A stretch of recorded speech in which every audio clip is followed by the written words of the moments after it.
Hello everyone, आज के इस वीडियो में 8th ग्रेड अभ्यास पुस्तिका कक्षा 7 हिंदी के पाठ 4 दो कविताएं इसका A to Z complete solution with proper explanation के साथ आपको इस वीडियो में बताया जाएगा। तो ये आपके नए सेशन की नई पुस्तक है और इस वीडियो में हम आपके पाठ 4 दो कविताएं का कंप्लीट सॉल्यूशन देखेंगे। तो चलिए 8th ग्रेड अभ्यास पुस्तिका भाषा भारती कक्षा 7 हिंदी के पाठ 4 दो कविताएं को हम सॉल्व करते हैं। सबसे पहले हम यहाँ पे देखेंगे बहुविकल्पीय टाइप के प्रश्न आपको देखने को मिलेंगे। पहले नंबर के प्रश्न में हमसे पूछा है धिन धिन धा धमक धमक पंक्ति में अलंकार है। देखिए यहाँ पे एक ही वर्ण की आवृत्ति बार बार हो रही है। जिस भी सेंटेंस में यानी कि वाक्य में एक ही शब्द बार बार आता है वहाँ पे हमारा अनुप्रास अलंकार होता है। तो धिन धिन धा धमक धमक यहाँ पे एक ही शब्द क्या बार बार आ रहा है, एक ही शब्द की आवृत्ति बार बार हो रही है, तो यहाँ पे हमारा अनुप्रास अलंकार रहेगा। ठीक है, एक ही शब्द की आवृत्ति अगर बार बार होती है तो वहाँ पे अनुप्रास अलंकार होता है। इसलिए पहले नंबर के प्रश्न में हमने सही ऑप्शन किया है अनुप्रास। सेकंड नंबर का हमें दिया है फूले कदम्ब कविता में कवि का मन किसे छूना चाहता है। पहला ऑप्शन है अंबर को, दूसरा ऑप्शन है बी कंदुक को, सी ऑप्शन है कदम्ब को, डी ऑप्शन है बादल को। तो फूले कदम्ब कविता में कवि का जो मन है वह कदम्ब को छूना चाहता है। ऑप्शन नंबर सी आपका करेक्ट आंसर है। तो चलिए इसके बाद हम देखते हैं जो आपका प्रश्न क्रमांक तीसरा है, इसे मेघ बजे शब्द से क्या आशय है। पहला ऑप्शन है बादल गरजे, दूसरा ऑप्शन है बादल बरसे, तीसरा ऑप्शन है बादल छाए, ऑप्शन डी है बादल नाचे। तो ए नंबर का ऑप्शन हमारा सही उत्तर रहेगा बादल गरजे। अब है हमारे पास चौथे नंबर का प्रश्न। इस प्रश्न में हमें दिया है कदम्ब के फूल के आकार की समानता है चंदन से, महक से, गेंद से या बादल से। तो चंदन कदम्ब के फूल के आकार की समानता गेंद से की गई है। ऑप्शन नंबर सी गेंद से, यह हमारा सही उत्तर है। इस प्रश्न के उत्तर में हम जो सही करेंगे वह करेंगे ऑप्शन नंबर सी गेंद से। ठीक है, चलो ये जो आपका प्रश्न है कंप्लीट होता है। नेक्स्ट हम देखते हैं जो आपका प्रश्न है पांचवें नंबर का प्रश्न हमें दिया है, किस तरह से दिया है। उपसर्ग के प्रयोग से बना शब्द है। ए ऑप्शन है दादुर, बी ऑप्शन है तामिनी, सी ऑप्शन है हरिचंदन, डी ऑप्शन है अभिनंदन। तो उपसर्ग के प्रयोग से बना शब्द, देखिए अभिनंदन हमारा होगा क्योंकि अभी हमारा क्या रहेगा उपसर्ग रहेगा और नंदन हमारा रहेगा मूल शब्द। तो ऑप्शन नंबर डी आपको क्या करना है इसमें अभिनंदन, यह हमारा सही उत्तर है। चलो ये हमारा प्रश्न कंप्लीट हुआ। प्रश्न क्रमांक पांचवें का ऑप्शन नंबर डी अभिनंदन हमारा सही उत्तर है। नेक्स्ट है हमारे पास अगला प्रश्न, हम देखेंगे नीचे दिए गए शब्दों में से उचित शब्द चुन करके रिक्त स्थानों की पूर्ति हमें करनी है। शब्द यहाँ पे हमें दिए हैं लालची, चिंगाड़, वर्षा, आषाढ़, ललचाई, ग्रीष्म, दहाड़, किसान, जवान, श्रावण।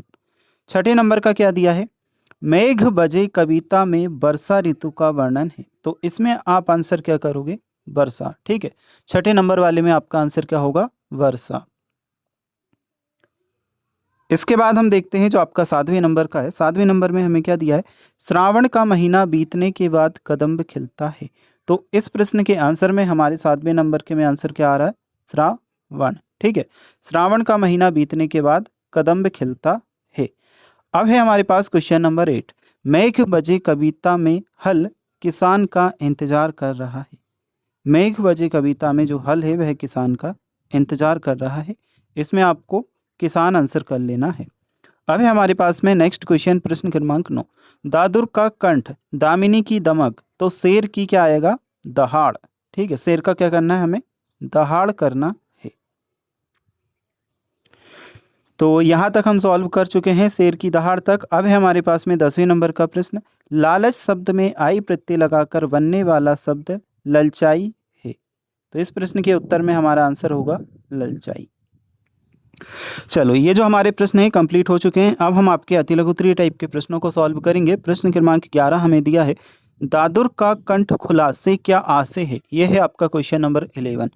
इस प्रश्न के उत्तर में हम क्या करेंगे यहाँ से आप देखिए, तो 11वें नंबर के प्रश्न के उत्तर को आपको यहाँ से कंप्लीट करना है। दादुर का कंठ खुला से आशय यह है कि वर्षा ऋतु के आते ही मेंढक यानी कि दादुर को मेंढक कहा जाता है प्रसन्न हो गए हैं और चारों ओर उनकी टर टर की आवाज़ गूंजने लगी है। यह हमारे प्रश्न क्रमांक 11वें के लिए उत्तर रहेगा। दादुर का कंठ खुला से आशय यह है कि वर्षा ऋतु के आते ही मेंढक दादुर प्रसन्न होकर, यानी कि मेंढक दादुर मतलब मेंढक को बच्चों दादुर भी कहा जाता है, ठीक है, प्रसन्न हो गए हैं और चारों ओर उनकी टर टर की आवाज़ गूंजने लगी है।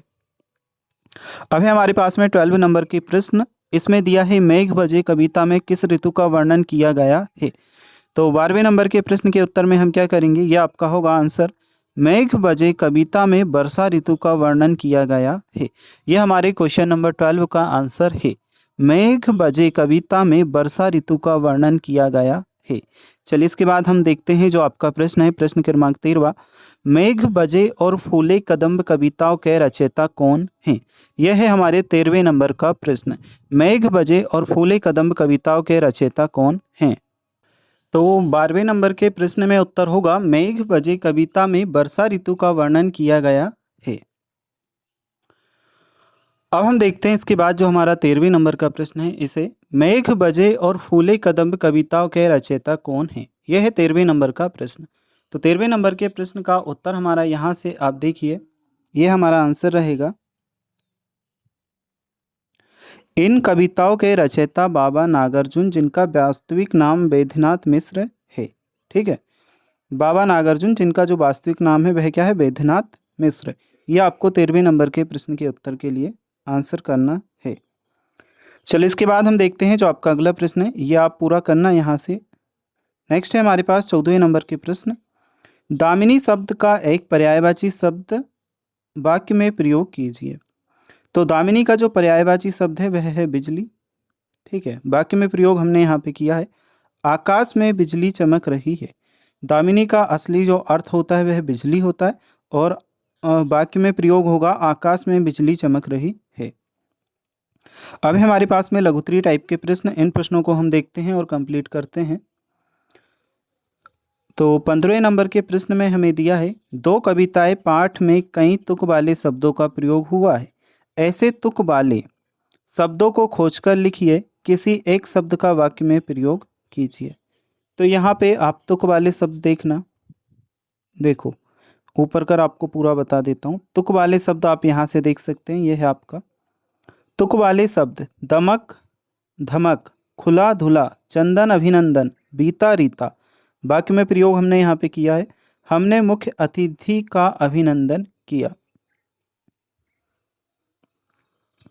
चलो ये जो आपका प्रश्न है कंप्लीट होता है। इसके बाद हम देखते हैं जो आपका अगला प्रश्न है, यानी कि प्रश्न क्रमांक आपका 16। तो इसमें हमें क्या दिया है, पंख बना हरिचंदन। प्रश्न क्रमांक 16, पंख बना हरिचंदन पंक्ति का भावार्थ लिखिए। 16वें नंबर के प्रश्न का उत्तर आप यहाँ से देखिए, ये हमने भावार्थ लिख रखा है।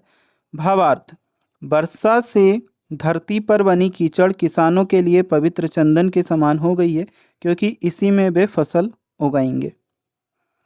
यह है हमारा पंख बना हरिचंदन का अर्थ, 16वें नंबर के प्रश्न का उत्तर। चलो ये जो आपका प्रश्न है यहाँ से कंप्लीट होता है। अब हम देखते हैं जो आपका 17वें नंबर का प्रश्न दिया है, बादल का कोप नहीं रीता पंक्ति का क्या आशय है। 17वें नंबर के प्रश्न का उत्तर हम यहाँ से देखेंगे। तो यह आपका आंसर रहेगा, क्या लिखोगे इस प्रश्न के उत्तर में, पंक्ति का आशय यह है कि सावन बीतने पर भी लगातार बारिश हो रही है, मानो बादलों का गुस्सा कोप अभी शांत नहीं हुआ है। यह आपके 17वें नंबर के प्रश्न का उत्तर है। अब हमारे पास क्वेश्चन नंबर 18 प्रश्न क्रमांक 18 आ जाता है। इस प्रश्न को देखते हैं, ग्रीष्म ऋतु में प्रकृति में क्या क्या परिवर्तन होते हैं, अपने शब्दों में लिखिए। तो 18वें नंबर के प्रश्न का उत्तर देखें। इससे पहले अगर अभी तक आपने चैनल को सब्सक्राइब नहीं किया है, वीडियो को लाइक नहीं किया है, तो ज़रूर से कर लेना। तो क्वेश्चन नंबर 18 के लिए हमारा आंसर रहेगा, देखो सिंपल से हम बता सकते हैं क्या होता है ग्रीष्म ऋतु में। ग्रीष्म मतलब गर्मी का मौसम, बारिश गर्मी का मौसम। अब गर्मी के मौसम में जो पत्ते वगैरह होते हैं सारे झड़ जाते हैं और नदी पानी की कमी होती है, किल्लत होती है। ठीक है, इस तरह से देखो हमने पूरा लिखा रखा है। ग्रीष्म ऋतु में तापमान बहुत बढ़ जाता है, जल स्रोत नदी तालाब सूखने लगते हैं, पेड़ों से पत्ते गिरते हैं, गर्म हवाएं चलने लगती है। ठीक है, तो ये परिवर्तन होते हैं ग्रीष्म ऋतु के टाइम पर, ये हमने किया। नेक्स्ट है हमारे पास दीर्घोत्तरीय टाइप का प्रश्न, चलिए इसे हम समझते हैं। तो प्रश्न क्रमांक 19वां हमारा है, मेघ बजे कविता में वर्षा के किन किन रूपों का वर्णन किया गया है। तो प्रश्न क्रमांक 19 के लिए हम आंसर यहाँ से कंप्लीट करेंगे। देखिए क्या होगा आपका, कविता में बादलों का धमक के साथ गरजना, बिजली चमकना, धरती का धुलना, मेंढकों के टर टर करना और कीचड़ का पवित्र चंदन बनकर किसानों द्वारा हलों के अभिनंदन के लिए तैयार होने का मनमोहक वर्णन किया गया है। ठीक है, तो ये 19वें नंबर के प्रश्न के उत्तर के लिए है। कविता में बादलों का धमक के साथ गरजना, बिजली चमकना, धरती का धुलना, मेंढकों का टर टर करना, कीचड़ का पवित्र चंदन बनकर किसानों द्वारा हलों के अभिनंदन के लिए तैयार होने का मनमोहक वर्णन है। नेक्स्ट है हमारे पास क्वेश्चन नंबर 20, प्रश्न क्रमांक 20। चलिए इसे हम देखते हैं। इस तरह से हमें दिया है, वर्षा ऋतु का वर्णन अपने शब्दों में लिखिए। यह है हमारा क्वेश्चन नंबर 20। तो अपने शब्दों में लिखना है। इस प्रश्न का उत्तर अगर आप अपने अकॉर्डिंग करना चाहते हो कर सकते हो, बाकी अगर आपको नहीं आता तो फिर मैं यहाँ पे बता रहा हूँ। तो ये देखिए, ठीक है, तो आंसर हम क्या लिखेंगे, वर्षा ऋतु गर्मी से राहत दिलाती है, काले बादल छाते हैं और झमाझम बारिश होती है। इससे सूखे जल स्रोत भर जाते हैं और चारों ओर हरियाली छा जाती है। किसान खेतों की जुताई शुरू कर देते हैं। यह ऋतु पूरी प्रकृति के लिए जीवों को नया जीवन व उल्लास प्रदान करती है। तो ये आपका प्रश्न कंप्लीट। टोटल 20 प्रश्न आपको दिए थे, सभी 20 प्रश्नों के उत्तर देख चुके हैं। ये आपका चैप्टर कंप्लीट हो चुका है। अगर आपको, जैसे कि ये चैप्टर आपका 4 है, चैप्टर 5 के आंसर देखना है तो स्क्रीन पे आपको वीडियो दिखाई देगा, या फिर आप हमारे चैनल के प्लेलिस्ट में जा कर के आंसर को देख सकते हैं।